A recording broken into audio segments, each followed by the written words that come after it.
আমি বাংলাদেশের রাজপথে একটি আন্দোলন করছি, কবি কণ্ঠশিল্পী আনিসুর মহাকাশ।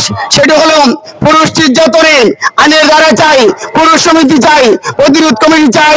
সারা বাংলাদেশের প্রতি ওয়ার্ড, ইউনিয়ন, থানা, জেলা, বিভাগ, সারা বাংলাদেশের একটি সংগঠন হবে।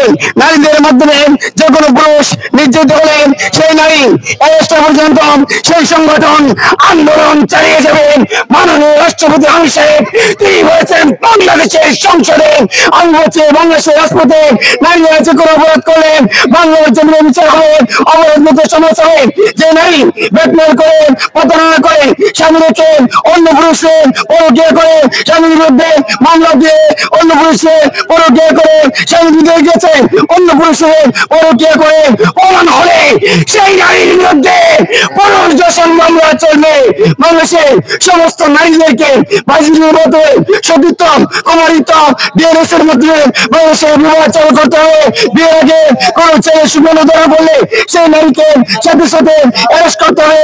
মানুষের পরিশোধন করে ফাইভ হোটেল, আবাস হোটেল, গেস্ট হাউস, ফ্ল্যাট, বাসা যে কোনো বাংলাদেশে পরিসংখ্যান করে ব্যবসা নারী প্রমাণ হলে সেই নারীকে সাথে সাথে অ্যারেস্ট করতে হবে। একদমই সারা বাংলাদেশের সকল ব্যবসা নারী যেখানে জামিন লাগলে যুদ্ধ করবো, আবার বাংলা ব্যবসা মুক্ত করবো।